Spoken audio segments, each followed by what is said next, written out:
ഇത്രയും കാര്യങ്ങൾ ഞാൻ ഇനി എന്തെങ്കിലും ചെയ്യാനുണ്ടോ? എനിക്കറിയില്ലേ ഒരു ആഹയുടെ തീം മ്യൂസിക് ഭയങ്കരമായിട്ട് നമ്മൾ ശ്രദ്ധ കൊടുത്തു. അതിന്റെ പിന്നിൽ പ്രവർത്തിച്ച ആൾക്കാരെ എനിക്കറിയാം. നിത്യമാമനൊക്കെ പാടിയിട്ടുണ്ട്. മറ്റേ പാട്ട് കൈലാസ് മേനോനാണ് അതിന്റെ സംഗീതം ഇത് ചെയ്തത്. പിന്നെ മനു മഞ്ജിത്ത് ഷിനുവിന്റെ കൂടെ പഠിച്ചിട്ടുള്ളതാണ്. അപ്പൊ പുള്ളി ഇതിന്റെ ഷാൻ റഹ്മാന്റെ ഒക്കെ ഇതിനകത്ത് മ്യൂസിക് കൊടുക്കുന്നു. അപ്പൊ ആ ഇത് വന്നു. അപ്പൊ അവരുടെ ആ ഒരു സിങ്ക് ഭയങ്കരമാണ്. അപ്പം ആദ്യം നമ്മൾ മനുവിനെയാണ് ഇത് ചെയ്തത്. മനുമഞ്ജിത്തിന്റെ അടുത്ത് ചെയ്തപ്പോ മനുമഞ്ജിത്ത് പറഞ്ഞു okay let's do it with Kailas. അപ്പൊ അങ്ങനെ കൈലാസിന്റെ കൂടെ ചെയ്ത് കൈലാസാണ് ഇത് ചെയ്തത്. എന്തായാലും എനിക്ക് തോന്നുന്നു അതൊരു നല്ല എന്താ പറയാ മ്യൂസിക് നല്ല രസമാണ്. അപ്പം എനിവേ കൂടി ഒരു മെൻഷൻ ചെയ്യണം.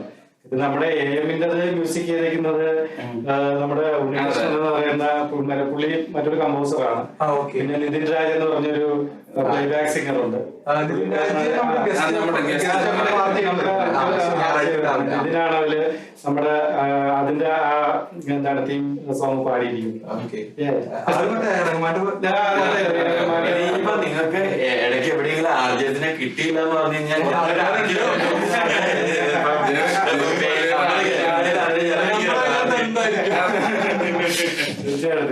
എന്തായാലും ഒരുപാട് സന്തോഷം.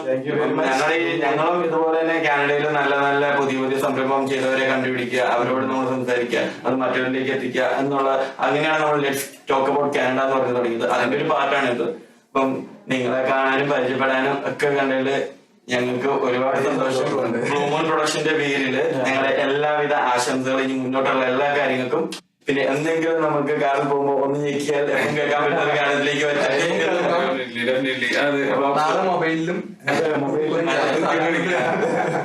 ഇപ്പം ഞങ്ങൾക്ക് നിങ്ങളെ കുറിച്ച് പറയാനുള്ളതെന്ന് പറഞ്ഞാൽ ഭയങ്കര ഒരു ടാലന്റ് പൂളാണ് ശരിക്കും പറഞ്ഞു കഴിഞ്ഞാൽ. ഇപ്പൊ കാനഡയെ സംബന്ധിച്ചിടത്തോളം ഇപ്പം ബ്ലൂ മൂൺ പ്രൊഡക്ഷൻ നമ്മള് 2 പ്രാവശ്യം നമ്മള് നിങ്ങളുടെ മൂവി ഞങ്ങൾ ഇത് ചെയ്തതാണ്. നിങ്ങളുടെ എല്ലാ രീതിയിലും ഞങ്ങളുടെ സപ്പോർട്ട് വലുതാണ് ഞങ്ങൾ. ഇല്ല, അതിൽ പ്രത്യേകിച്ച് എടുത്തു പറഞ്ഞൊരു കാര്യമുണ്ട്. ഞാൻ തന്നെ നോക്കുമ്പോ ഞാൻ ഒന്ന് അനലൈസ് ചെയ്തപ്പോ നമ്മുടെ നാട്ടിൽ നിന്ന് ഇതുപോലെ ന്യൂസിലാൻഡ്, ഓസ്ട്രേലിയ, UK പഠിക്കാൻ പറ്റും പോകുന്നുണ്ട്. അപ്പൊ ഇതില് നമ്മുടെ ഇൻസ്റ്റാഗ്രാം, ഫേസ്ബുക്ക്, അതുപോലെ തന്നെ സോഷ്യൽ മീഡിയാസ്, ടിക്ടോക്ക് ഒക്കെ എടുത്ത് നോക്കുമ്പോൾ ഏറ്റവും കൂടുതൽ ഇന്റർനാഷണൽ സ്റ്റുഡൻസ് ആക്റ്റീവ് ആയിട്ടുള്ള, ചുമ്മാ വെറുതെ ഒരു പാട്ട് പാടി അങ്ങനെയൊന്നുമില്ല, വളരെ ആക്റ്റീവായി വളരെ ടാലന്റ് ആയിട്ടുള്ള ഒരു ടീം വരുന്നത് എനിക്ക് തോന്നുന്നു അത് ടൊറന്റോയിലാണ്, ലോകത്തിൽ തന്നെ. അപ്പൊ അത് നമുക്ക് മാക്സിമം യൂട്ടിലൈസ് ചെയ്യേണ്ടത്. പക്ഷെ അത് മാക്സിമം യൂട്ടിലൈസ് ചെയ്യേണ്ടത് നാല് കൊടുത്തിട്ടുള്ളത് കാര്യമില്ല. നമുക്ക് ഒരു 5-6 ആർട്ടിസ്റ്റ് ഉണ്ട് വളരെ യങ് ടാലന്റ് ആയിട്ടുള്ള ഇന്റർനാഷണൽ സ്റ്റുഡന്റ് ആയിട്ട് വന്നിട്ടുണ്ട്. അതൊരു ചെറിയ കാര്യമുള്ളത്.